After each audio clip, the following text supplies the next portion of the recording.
Depuis des temps immémoriaux, nous sont parvenus des prophéties que la lumière de l'Évangile viendrait d'Orient. De nombreux prophètes prédirent que l'univers serait sauvé par la Russie. La lumière de l'Évangile viendra d'Orient. La lumière qui illuminera l'univers tout entier viendra de Russie, étant donné qu'elle a souffert plus que tout autre pays. La Russie connaîtra la renaissance spirituelle. Les croyants partiront de Russie pour ouvrir à Dieu des peuples nombreux. Notre planète a des millions d'années.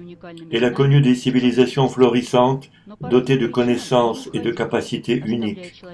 Mais pour différentes raisons, ces civilisations ont périclité, ne laissant à l'humanité que quelques traces de leur existence qu'il nous appartient encore de déchiffrer.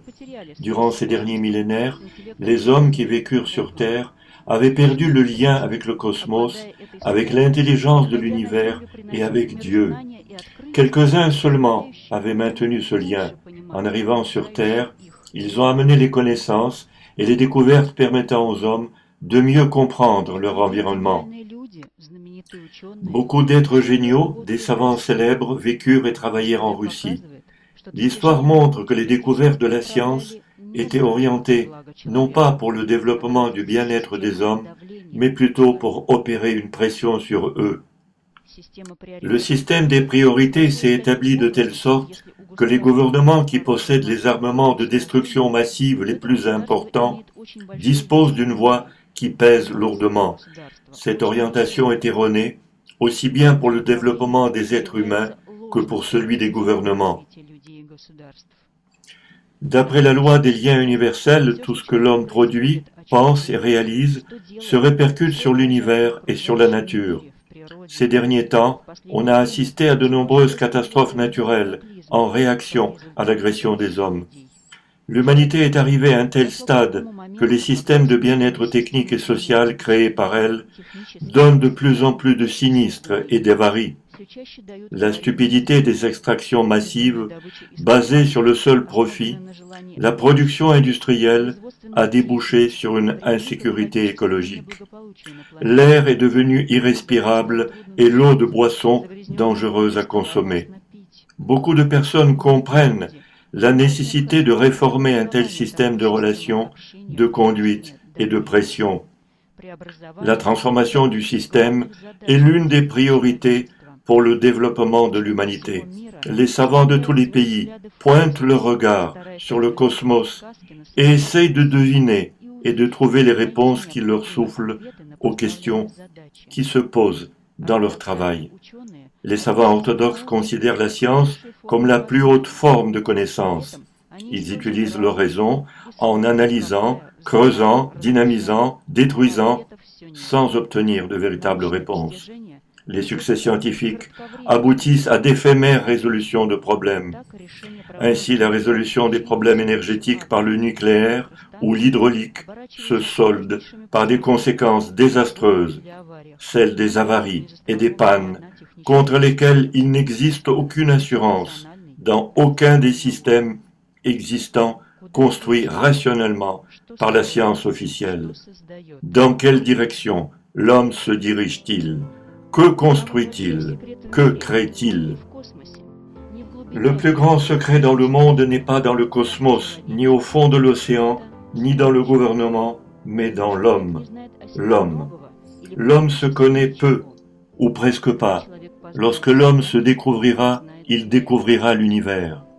Heureusement, de plus en plus de scientifiques arrivent à la conclusion que la découverte de l'univers passe par des méthodes irrationnelles, c'est-à-dire l'accès à la connaissance de l'âme, de l'esprit et de la conscience. Tout cela n'est possible qu'en acceptant l'idée de Dieu.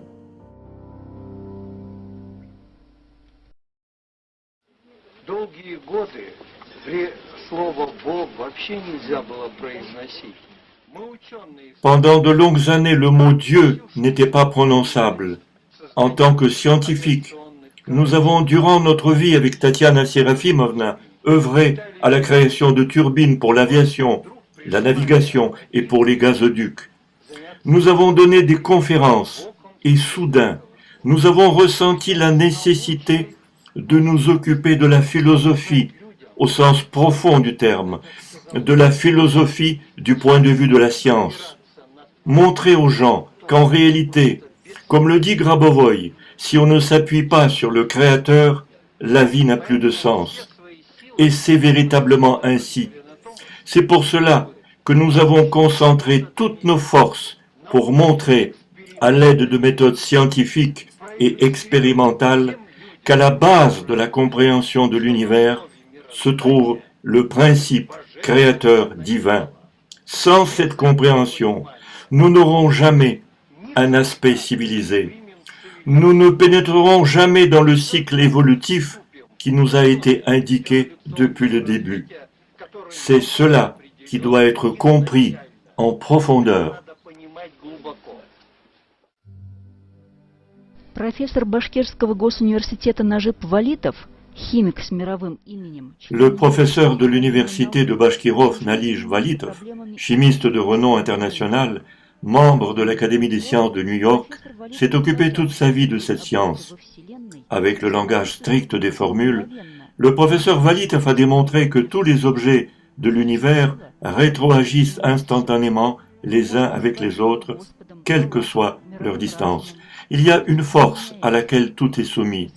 On peut l'appeler Dieu, Allah, ou bien la raison universelle. L'essence ne change pas.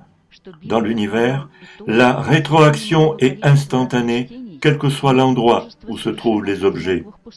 Je suis arrivé à la conclusion que la Bible, le Coran et la Torah, malgré quelques différences, possèdent des postulats identiques. Leur vérité fondamentale s'insère parfaitement dans mes calculs, et donc mes formulations ne présentent rien de nouveau, simplement une confirmation de ce qui a été donné à l'humanité de là-haut il y a des millénaires. J'ai d'abord démontré l'existence de Dieu à l'aide de formules, et ensuite je les ai découvertes en mon cœur. Les savants étudient, expérimentent, font des découvertes. De plus en plus de savants comprennent que la science doit devenir spirituelle, c'est-à-dire orientée vers la vie et le développement de l'homme. Heureusement, il existe des découvertes et des technologies qui sont orientées vers le développement de la vie et l'aide aux hommes. De telles connaissances sont construites en système d'études concernant Dieu, l'âme, l'esprit, la conscience. Elles englobent les intérêts de tous les êtres humains. Dans ce système, chaque homme est un individu égal à tous les autres.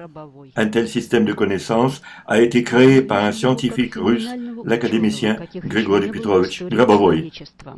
Говорит Вера Федоровна Ветшева, доктор технических наук, академик Раен. Je le vois comme un savant phénoménal, un savant comme il n'y en a pas eu jusqu'à présent dans l'histoire de l'humanité, dit Vera Fyodorovna Vetcheva, docteur des sciences techniques, académicien. La science de Grabovoi embrasse tous les aspects de la vie. Personnellement, je suis ébahi par ces mathématiques. Sur la base de ces mathématiques-là, on peut résoudre n'importe quel problème. N'importe lequel. On connaît Grabovoi comme un homme possédant des capacités phénoménales, comme une personnalité active du monde religieux et social. Peu de monde le connaît en tant que savant,